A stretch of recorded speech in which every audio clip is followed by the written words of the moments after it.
ঠাকুর শ্রীরামকৃষ্ণ বলেছেন, যদি হৃদয় মন্দিরে মাধব প্রতিষ্ঠা করতে চাও, যদি ভগবান লাভ করতে চাও, তাহলে আগে চিত্ত শুদ্ধি করো। মন শুদ্ধ হলে ভগবান পবিত্র আসনে এসে বসবেন। নমস্কার, সঙ্গীতাস অডিও চ্যানেলে আপনাদের সকলকে জানাই স্বাগত। শ্রীম কথিত শ্রী শ্রী রামকৃষ্ণ কথামৃত পরিশিষ্ট শ্রীরামকৃষ্ণ ও নরেন্দ্র। রথযাত্রার পরদিন 1885 খ্রিস্টাব্দ, আষাঢ় মাস, সংক্রান্তি। শ্রী শ্রী ভগবান শ্রীরামকৃষ্ণ বলরাম মন্দিরে সকালবেলা ভক্ত সঙ্গে বসিয়া আছেন। নরেন্দ্রের মহত্ব কথা বলিতেছেন। নরেন্দ্রের খুব উঁচু ঘর, নিরাকারের ঘর, পুরুষের সত্তা। এত ভক্ত আসছে, ওর মতো একটিও নাই। একবার বসে বসে আমি খতাই, তা দেখি অন্য পদ্ম কারুর 10 দল, কারুর 16 দল, কারুর 100 দল, কিন্তু পদ্ম মধ্যে নরেন্দ্র সহস্র দল। অন্যেরা সব কলসি, ঘটি এসব হতে পারে, নরেন্দ্র জ্বালা। ডোবা পুষ্করিণীর মধ্যে নরেন্দ্র বড় দিঘি, যেমন হালদার পুকুর। মাছের মধ্যে নরেন্দ্র রাঙা চক্ষু বড় রুই, আর সব নানা রকম মাছ, পোনা, কাটি বাটা, এইসব। খুব আধার, অনেক জিনিস ধরে। বড় ফুটোওয়ালা বাঁশ। নরেন্দ্র কিছুর বশ নয়, আসক্তি ইন্দ্রিয় সুখেরও বশ নয়। পুরুষ পায়রা, পুরুষ পায়রার ঠোঁট ধরলে ঠোঁট টেনে ছিনিয়ে লয়।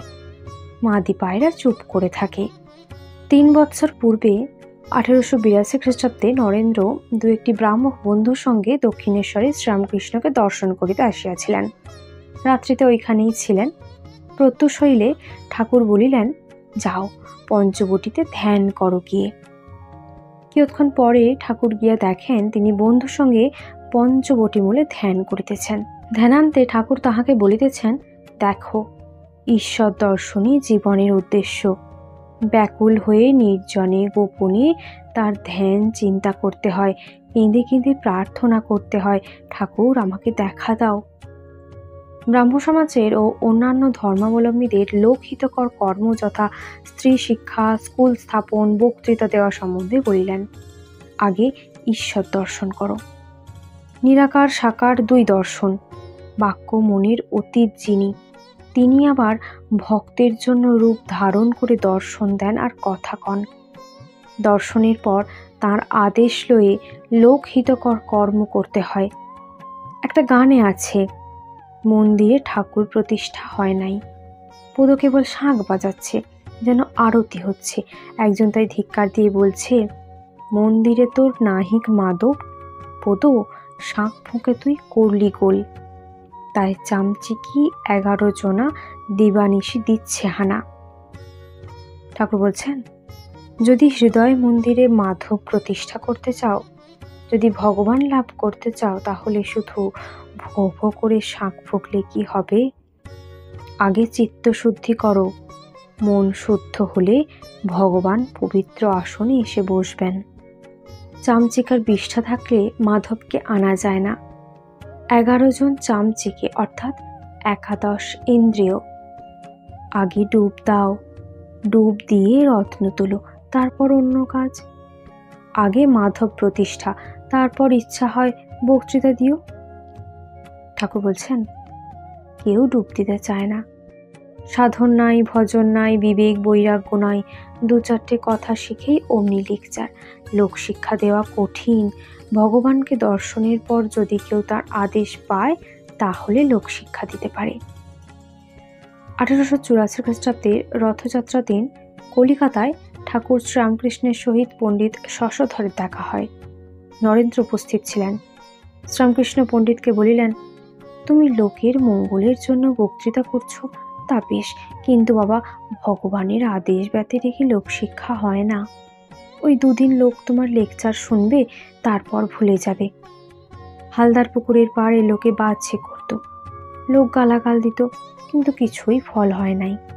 অবশেষে সরকার যখন একটি নোটিশ মেরে দিল, তখন তা বন্ধ হলো।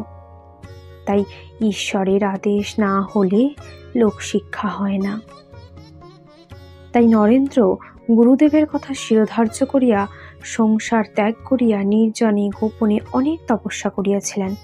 অতঃপর তাহার শক্তিতে শক্তিমান হইয়া এই লোক শিক্ষাব্রত অবলম্বন করিয়া দুরহ প্রচার কার্যে হস্তক্ষেপ করিয়াছিলেন। 1886 খ্রিস্টাব্দে কাশীপুরে যখন ঠাকুর শ্রীরামকৃষ্ণ পীড়িত হইয়াছেন, একদিন একটি কাগজে লিখিয়াছিলেন নরেন্দ্র শিক্ষা দিবে। স্বামী বিবেকানন্দ মাদ্রাজিদের নিকট আমেরিকা হইতে পত্র লিখিয়াছিলেন। তাহাতে লিখিয়াছিলেন যে তিনি শ্রীরামকৃষ্ণের দাস, তাহারই দূত হইয়া তাহার মঙ্গল বার্তা তিনি সমগ্র জগৎকে বলিয়াছেন। মাদ্রাজে তৃতীয় বক্তৃতায় বলিয়াছেন যে আমি সারগর্ভ যাহা কিছু বলিয়াছি সমস্তই পরমহংসদেবের, অসার যদি কিছু বলিয়া থাকি সেসব আমার।